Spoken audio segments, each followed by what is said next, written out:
తెలంగాణలో ఇవాళ ఏ పట్టణంతో కూడా తీసిపోని విధంగా ఇతర పట్టణాలకు ఆదర్శంగా గజ్వేల్ ను వారు తీర్చిదిద్దారు. మీకు కూడా తెలుసు, ఒకప్పుడు గజ్వేల్లో మంచినీళ్ల కోసం సాగునీరు ఇచ్చిపెట్టండి, త్రాగునీరు కోసం కూడా ఇక్కడ గజ్వేల్ అక్కా చెల్లెళ్ళు ఎంత బాధపడేవారో నేను కూడా చూశాను ఆ రోజుల్లో. ఎండాకాలం వచ్చిందంటే అక్కా చెల్లెళ్ళ బాధలు వర్ణనాతీరం. గజ్వేల్లో త్రాగునీటి కోసం కటకటలాడేది.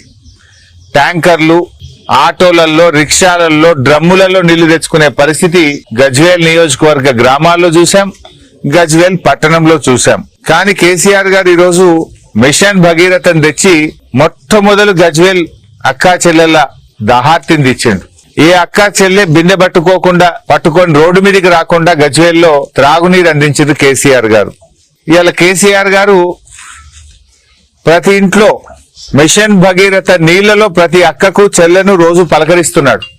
ప్రతిరోజు ఉదయాన్నే మిషన్ భగీరథ నీళ్లతోని కేసీఆర్ గారు ప్రతి ఇంట్లోని అక్కను చెల్లెను పలకరిస్తున్నాడు. ఆయన నిజంగా చెప్పాలంటే కేసీఆర్ గారు ఉన్నప్పుడు వచ్చిన నీళ్లు ఇవాళ వస్తలేవు. మిషన్ భగీరథ కూడా కోత పెట్టింది కాంగ్రెస్ గవర్నమెంట్ వచ్చినాక. ఒకప్పుడు కేసీఆర్ గారు ఉన్నప్పుడు సఫిషియెంట్ గా నీళ్లు వచ్చినాయి మిషన్ భగీరథ.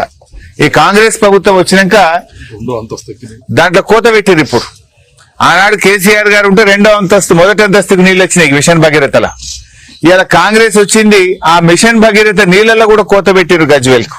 ఒకప్పుడు గజ్వేల్ రైతులు సాగునీరు లేక, కరెంటు లేక, ఉన్న భూమికి ధర లేక ఆత్మవిశ్వాసం కోల్పోయి ఆత్మహత్యలు చేసుకున్న ప్రాంతంగా ఉండేది గజ్వేల్. కానీ కేసీఆర్ గారి కృషితో ఇటు మల్లన్న సాగర్, అటు కొండపోచమ్మ సాగర్, గలగల బారే గోదావరి జలాలలో ఇవాళ గజ్వేల్లో ధాన్యలక్ష్మి తాండవం చేస్తుంది. బంగారముల పంటలు పండుతున్నాయి ఇవాళ గజ్వేల్లో. భూముల ధరలు 4-5 లక్షలు లేని భూములు ఇవాళ 2 కోట్లు, 3 కోట్లు, కోటి రూపాయలకు పెరిగింది కేసీఆర్ గారి హయాంలో. 1 కోటి నుంచి 4 కోట్లకు పెరిగింది 4-5 లక్షల ధర లేని భూములు. కానీ ఇలా రేవంత్ రెడ్డి గారి దరిద్ర పాలన వల్ల గజ్వేల్లో ధనలక్ష్మి మాయమైతుంది. భూముల ధరలు పడిపోతున్నాయి. ఎవరికన్నా ఆపదుండి అమ్ముకుందామంటే కూడా కొనే దిక్కు లేకుండా అయిపోయింది.